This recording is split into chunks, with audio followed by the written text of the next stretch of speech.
Oke, now on nih.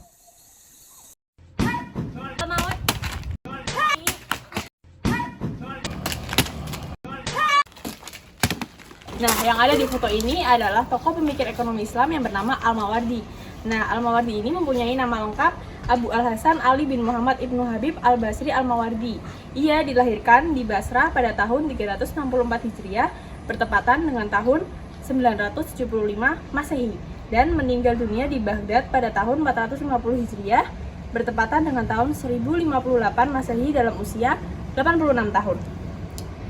Pendidikannya pertama di Basrah, belajar ilmu hukum dari Abul Qasim Abdul Wahid As-Saimari, kemudian pindah ke Baghdad untuk melanjutkan pelajaran hukum tata bahasa dan kesusastraan dari Abdullah Al-Bafi dan Syekh Abdul Hamid Al-Isfraini.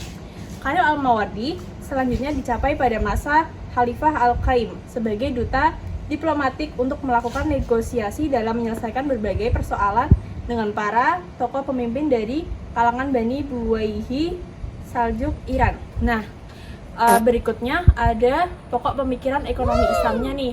Teman-teman mau tahu nggak? Yuk cari tahu sama aku. Kak, apa aja sih pemikiran ekonomi Al-Mawardi?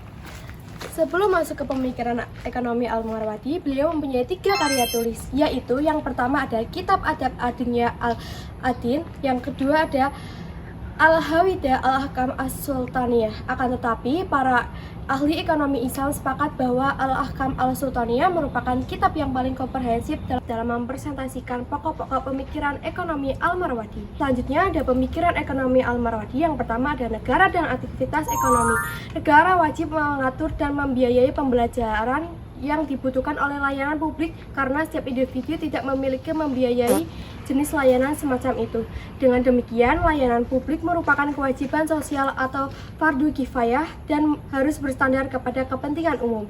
Yang kedua adalah pinjaman publik. Al-Mawardi sepakat dengan pinjaman publik karena menurutnya ada pembedaan antara pembiayaan dan tugas-tugas pemerintah negara dan pembiayaan kepentingan dan kesejahteraan umum masyarakat. Oleh karena itu, pinjaman publik untuk pembiayaan semacam itu atas barang-barang dan layanan yang telah dikontrakkan oleh negara menjadi keharusan. Nah, selanjutnya yaitu perpajakan. Nah, menurut beliau, untuk mewujudkan keadilan dalam perpajakan, petugas pajak perlu mempertimbangkan secara komprehensif beberapa faktor, seperti kualitas tanah, jenis tanaman yang ditanam, sistem pengairan, dan aksesibilitas ke pasar. Nah, selanjutnya yaitu lembaga keuangan negara atau Baitul Mal.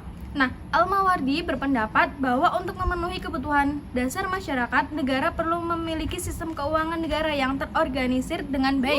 Pendapatan negara harus dikelola secara terpisah dan transparan. Nah, serta dialokasikan sesuai dengan kebutuhan yang telah ditetapkan. Jika terdapat defisit anggaran pada suatu pos, pemerintah dapat melakukan realokasi anggaran dari pos lain secara sementara. Selanjutnya yaitu keadilan. Nah, menurut Al-Mawardi sendiri, keadilan dibedakan menjadi 3 jenis. Yang pertama, keadilan terhadap pemimpin dan rakyat, keadilan terhadap rakyat dan pemimpin, dan keadilan antara sesama. Nah, keadilan sangat penting karena merupakan ukuran kebenaran yang ditetapkan oleh Tuhan di antara manusia. Nah, selanjutnya itu relevansi.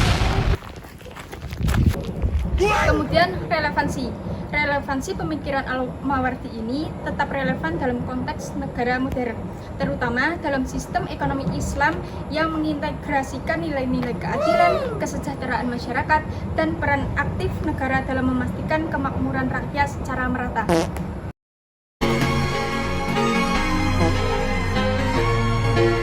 Sudah berapa kali ku bilang kalau videonya udah selesai. Lah, udah selesai. Bye-bye, Sepuh.